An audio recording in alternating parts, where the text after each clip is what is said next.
अच्छा, जब मुझे ये पता लगा कि उन्हें तौहीन की दफा के ऊपर, तौहीन रसालत है उसकी दफा के ऊपर पकड़ा गया है, मुझे ये लगा कि मेरा ये फर्ज है कि मैं अपने तौर पर ये गवाही दूं कि मैं जितना उनको गुफ्तगू जो फोन पर हुई और जाना, और नबी करीम सल्लल्लाहु अलैहि वसल्लम के ज़ात के बारे में, उनके मकाम के बारे में, उनके ख़ातमुन नबी होने के बारे में जरा सा भी मैं गुमान नहीं कर सकता, दूर दूर तक। अस्सलाम वालेकुम दोस्तों, आज की वीडियो में आप देखेंगे डॉक्टर जावेद इकबाल पाकिस्तान के अंदर बहुत बड़े डॉक्टर हैं और उसके अलावा उनके यूट्यूब चैनल के मिलियंस में फॉलोअर्स हैं। तो उन्होंने भी इंजीनियर मोहम्मद अली मिर्ज़ा साहब के हवाले से बयान दिया और ये कहा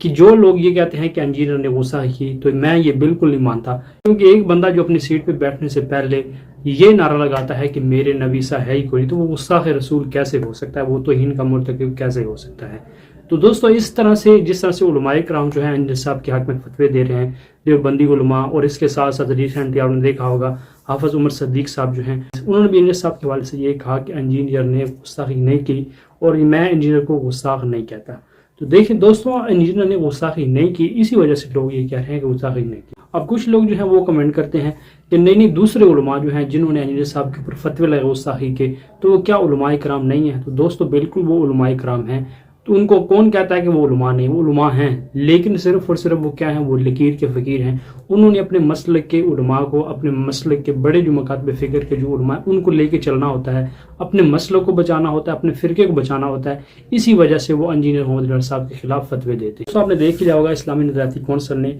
किस तरह से इंजीनियर साहब की साथ ज़्यादती की, यानी एकतरफा फैसला किया, इंजीनियर साहब के दलाइल सामने नहीं रखे गए। लेकिन उसके बाद देख लें सोशल मीडिया के ऊपर ये हंगामा खड़ा हो गया कि इस्लामी नज़रियाती कौंसिल ने इंजीनियर के खिलाफ फैसला क्यों दिया, यानी इंजीनियर को गुस्ताख क्यों कहा, जबकि अगर देखा जाए भी मसलक के जो उलमा हैं, तमाम मसालक के जो उलमा हैं, वो ये कहते हैं कि कुफर को नकल करने वाला काफिर नहीं होता। तो कुफर को नकल करने वाला काफिर अगर नहीं होता तो कुफर को नकल करने वाला जो है वो गुस्ताख कैसे हो सकता है? कि इंजीनियर जो है वो हमारे बुजुर्गों और बाबों की, जिन्होंने खत्म नबूवत के ऊपर डाके डाले हुए हैं, और आजकल के जो फिरका परस्त उलमा हैं उनकी जो किताबों के अंदर जो गुस्ताखियाँ लिखी हुई हैं अपने बुजुर्गों की, उनका दिफा करते हैं और कहते हैं कि नहीं, हमारे बुजुर्ग जो थे वो किसी खास कैफियत में थे, जिस कैफियत के अंदर उन्होंने अपने नामों के कलमे पढ़वाए। अस्तगफिरुल्लाह। लेकिन दोस्तों अल्हम्दुलिल्लाह आहिस्ता आहिस्ता इंजीनियर मोहम्मद अली मिर्ज़ा साहब के हक में बयान आने शुरू हो गए हैं और फिरका परस्त जो उलमा जिन्होंने इंजीनियर साहब के खिलाफ साजिश खेली थी वो अच्छे तरीके से एक्सपोज हो रहे हैं। तो इस बारे से दोस्तों आप वीडियो देखें, उसके बाद हम इब्न अरबी का जो कॉन्सेप्ट है टाइम के बारे में, उसके बारे में बात की थी।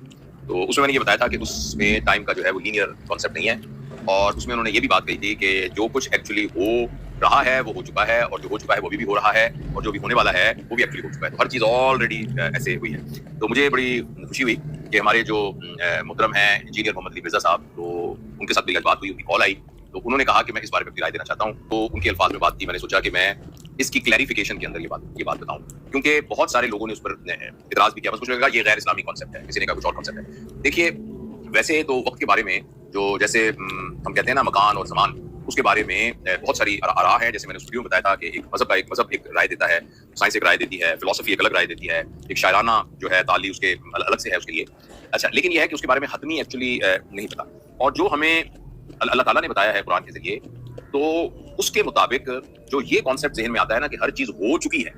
इससे ये तासुर मिलता है कि फिर इंसान जो है वो बिल्कुल मजबूर महज है।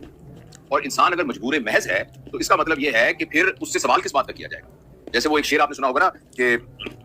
आप ना चाहें तो पता भी नहीं हिल सकता, इसलिए मुझको गुनाहगार न समझा जाए। यानी ये तासुर ज़हन के अंदर आता है कि अगर फर्ज करें ये इमाम गज़ाली वाला कॉन्सेप्ट माना जाए। इस सिलसिले में मुझे इंजीनियर साहब ने ये बताया कि एक है, ये बात मुझे पहले पता थी लेकिन उन्होंने तफसील से बताई कि कुछ लोग हैं जो कहते हैं कदरिया फिरका, जो कहते हैं कि मुकद्दर जो है हर चीज़ मुकद्दर में लिखी जा चुकी है, मुकद्दर में लिखी जा चुकी है और वो उसको चेंज नहीं किया जा सकता। और एक है जबरिया। जबरिया का मतलब ये है कि आपके इख्तियार में कुछ है ही नहीं, बिल्कुल ये ऑलरेडी तय हो चुका है कि आपने उठना है, आपने बैठना है, अब आपने ये वीडियो रिकॉर्ड करनी है, सब कुछ तय हो चुका है, जो कुछ हो रहा है सब कुछ तय हो चुका है। उन्होंने ये मुझे कहा, और जो बात एक्चुअली मैं भी समझता हूँ कि ये बात समझनी बहुत जरूरी है। देखें, एक आदमी जो है वो ऐसे चल रहा है, एक ऐसे चलता जा रहा है, और वो नाबीना है, और यहाँ एक कुआं है, तो आप ये कह सकते हैं कि 10 कदम के बाद ये कुएं में गिर जाएगा। ये आपको इसलिए पता है कि आपकी आंखें हैं और आप देख सकते हैं, लेकिन आपका गिरना, और आपसे इतनी दूर है कि आप उसको रोक नहीं सकते, तो आपका गिरना एक्चुअली, उसका गिर जाना एक्चुअली आपके इल्म की वजह से आपको पता है कि वो गिरेगा, लेकिन उसके गिरने के आप जिम्मेदार नहीं है। लिहाजा अब ये बात हमारा दिमाग ग्रैस्प कर सके कि ना कर सके कि अल्लाह के इल्म में है कि कौन बिल को यूज करेगा और कौन नहीं बिल को यूज करेगा, इस बुनियाद पर अल्लाह को इल्म है। ये बात तो समझ में आ जाती है, लेकिन जिस चीज के बारे में इंसान अकाउंटेबल है, जिस चीज के बारे में उससे सवाल किया जाएगा,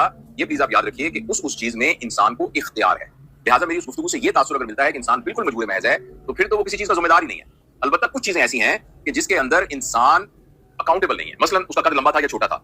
تو یہ چونکہ اس کے اختیار میں نہیں ہے تو اس پر وہ اکاؤنٹیبل بھی نہیں ہے. اسی طرح کسی کا رنگ کالا تھا, کسی کا گورا تھا, کسی کا ناک پتلا تھا, کسی کا ناک پتلا نہیں تھا, کسی کی آنکھیں بچپن سے ہی لے لی گئی, تو آنکھوں کے متعلق جتنے سوالات اور احکامات ہیں وہ ان سے بری ہوا. آنکھوں کی وجہ سے جتنے سوال ہوں گے وہ اس سے نہیں کیے جائیں گے. تو اس لیے یہ اس کی وضاحت کی بہت ضرورت تھی, اور میں نے شکریہ بھی ادا کرتا ہوں میں انجینئر صاحب کا, اور میں نے ان سے یہ عرض کیا تھا کہ میں انشاءاللہ العزیز یہ آپ کی بات جو ہے آپ ہی کے الفاظ میں دوستوں کو پہنچاؤں گا. اور میرا اپنا اس سلسلے میں کانسیپٹ بالکل کلیئر ہے, وہ یہی ہے کہ انسان جو کچھ کرتا ہے اللہ تعالیٰ کے علم میں ہے, جو کچھ کرے گا اللہ تعالیٰ کے علم میں ہے, لیکن جس چیز میں اللہ تعالیٰ نے انسان کو اکاؤنٹیبل رکھا ہے اس میں اللہ تعالیٰ نے انسان کو اختیار دیا ہے. اور قرآن کی آیتیں اس کو بہت کلیئرلی بتاتی ہیں کہ اما شاکرن او اما کفورا, کہ بھئی کہ تم شکر گزار بن جاؤ یا تم انکار کرنے والے بن جاؤ, یہ تمہارے اختیار کے اندر ہے. تو یہ اختیار کو پازیٹیولی استعمال کرنا, کان کے راستے پہ نہ چلنا, اور ہمیشہ اس راستے پہ چلنا جو اللہ کا بتایا ہوا ہے. اچھا, جب مجھے یہ پتہ لگا کہ انہیں توہین کی دفعہ کے اوپر, توہین رسالت ہے اس کی دفعہ کے اوپر پکڑا گیا ہے, تو مجھے یہ لگا کہ میرا یہ فرض ہے کہ میں اپنے طور پر یہ گواہی دوں کہ میں جتنا ان کو گفتگو جو فون پر ہوئی اور جانا, اور اس گفتگو میں جب بھی نبی کریم صلی اللہ علیہ وسلم کا ذکر آیا یا ایمان کا ذکر آیا تو میں نے یہ پایا کہ وہ بہت ہی پکے ایمان کے آدمی ہیں, اور نبی کریم صلی اللہ علیہ وسلم کے ذات کے بارے میں, ان کے مقام کے بارے میں, ان کے خاتم النبی ہونے کے بارے میں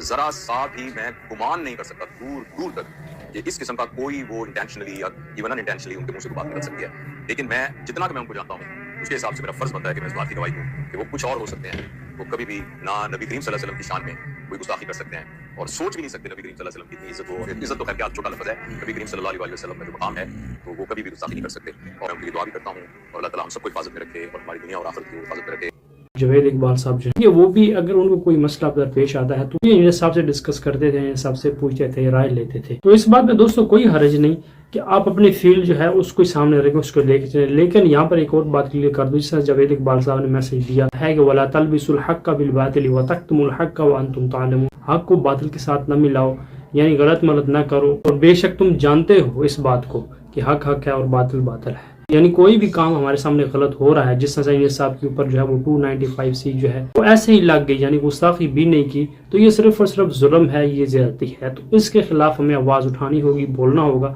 انجینئر صاحب کے ساتھ یہ زیادتی ہو رہی. تو اس حوالے سے دوستوں آپ کی کیا رائے ہے کمنٹ باکس میں ضرور کریں. نیکسٹ ویڈیو میں